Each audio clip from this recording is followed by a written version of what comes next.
Are you wondering how the clock change is going to affect your family's sleep? We just got away from summer break and we're finally back in rhythm, and now we have winter clock coming, which means we need to adjust their rhythm all over again. My name is Dorit Shoshani. I'm a certified pediatric sleep consultant who has been facilitating families all over the world reap the benefits of quiet nights and calmer days. In this video, we're going to talk about the two different approaches that you can take when tackling winter clock, so that it can actually just be what it is, just an hour shift in our daily rhythm.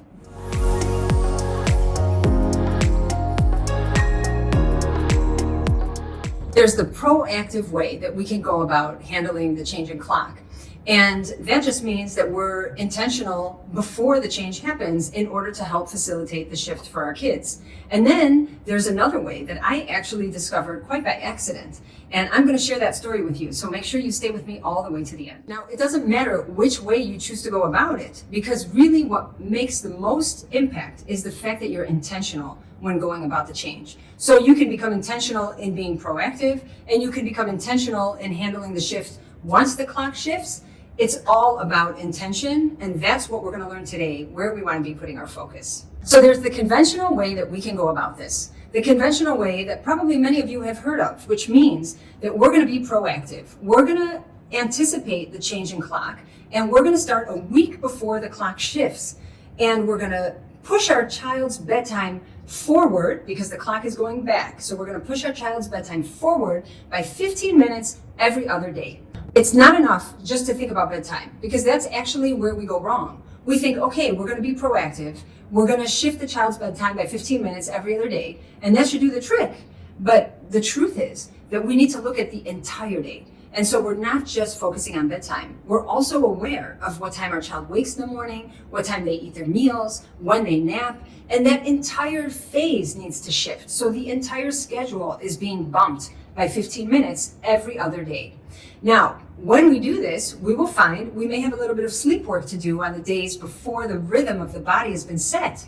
But very effortlessly, we can help our child all of a sudden when the clocks change, ping, they are on the new clock, no problem. I actually used to do this with my girls, and I have 2 girls and 2 boys, so my girls are older. And with them, we used approach number 1. And it worked great because I was very into being proactive. I wanted to be on top of things. I wanted to know that I was setting them up for the shift, and it worked like a charm. And I actually used to teach that as the way to approach winter clock. And then I had my third, who was my son. And I must have gotten busy or something, because one day the clock changed and I was like, oops, we didn't get ready for the clock shift. And then I thought to myself, what am I going to do now? Because we're off. And then I thought to myself, I know what I'm going to do. I'm going to approach it the way I approach jet lag. And so when we approach jet lag, I mean, for those of you who travel, I think you all recognize that, let's say I'm flying to Chicago now and I'm in Israel and there's an 8-hour time difference. I am not starting to calculate moving my bedtime back by 15 minutes for the next few months in order to make the jet lag non-existent. I just decide that when I'm going to get there, I'll have to figure it out through what I understand around helping my body's rhythm when I'm in a different time zone. So when I missed preparing for that winter clock with my son, I decided I was going to handle this the way I handle jet lag, which is basically jumping on the new clock as soon as possible. So the clock shifts, and then what we all do, we know this very well, we start kind of calculating. We're like, well, now it's like 11:45, but it should be really 10:45. So, how are we thinking about the day hours? And we get all confused in our head and we don't even know what's going on anymore. But we don't have to do this. When we jump on the current clock as soon as possible, we just use the current clock. So we totally forget that there was a clock shift, and we just honor the day schedule based on the current clock. So that might mean that now we're an hour off. So it's going to be a little hard for our kid, because we may have to kind of pull them along, or they may not quite be tired enough, but we have to put them to sleep, and that's okay. When we jump on the current clock as soon as possible, that takes away all of the noise in our head, because that's what happens. We just have an hour. It's only an hour. But in our mind, we make it so complicated, and we start going back to what the time should be, or maybe it isn't right for my child because he's used to being napping right now, but it's not working. And we just get all confused for no reason. So embrace the current clock as soon as possible. If it's 12 o'clock that your child usually goes down, it's 12 o'clock you're going to put them down. It doesn't matter if they're overtired or undertired. At this point, we're not worried about that. We are just focused on getting the body in rhythm quickly. That means no distractions in our mind. The current clock is what rules.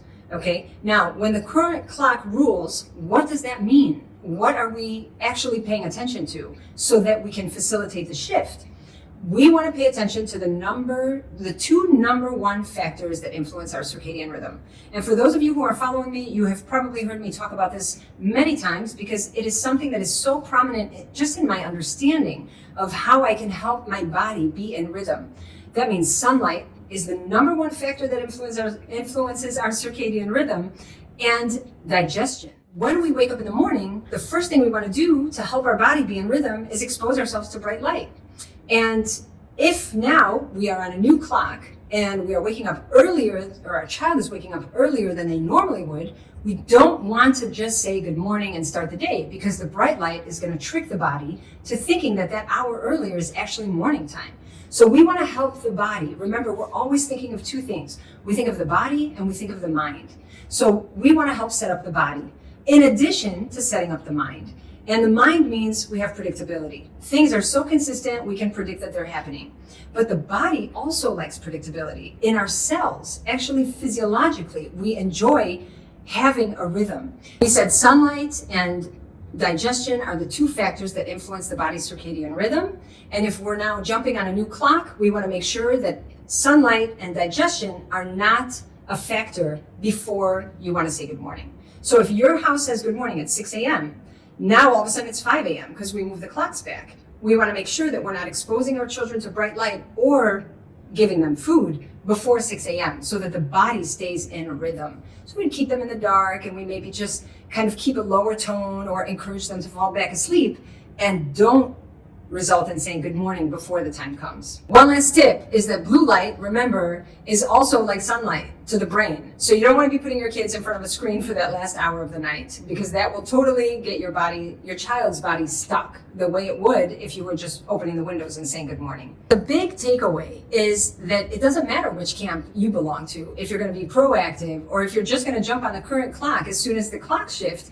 It's all about intention. That's really what makes the difference, is that we're intentional, because we can be intentional in setting up our children for success either way. So how does it work for you? Are you the kind of person who prepares in advance, or do you just kind of roll with the punches? Because either way, remember, it's just about intention. And I'd love to hear how it goes for you. So please share in the comments below. Have you subscribed to my channel yet? Because if not, I'd greatly appreciate your support. Help me support other families with weekly tips and insights. And I'm curious to hear, how are you going to approach winter clock? Are you going to be proactive? Are you kind of going to roll with the punches? But either way, remember, it's about intention. So putting intention into the mix will make all the difference. Thanks for being with me. I will see you in the next video.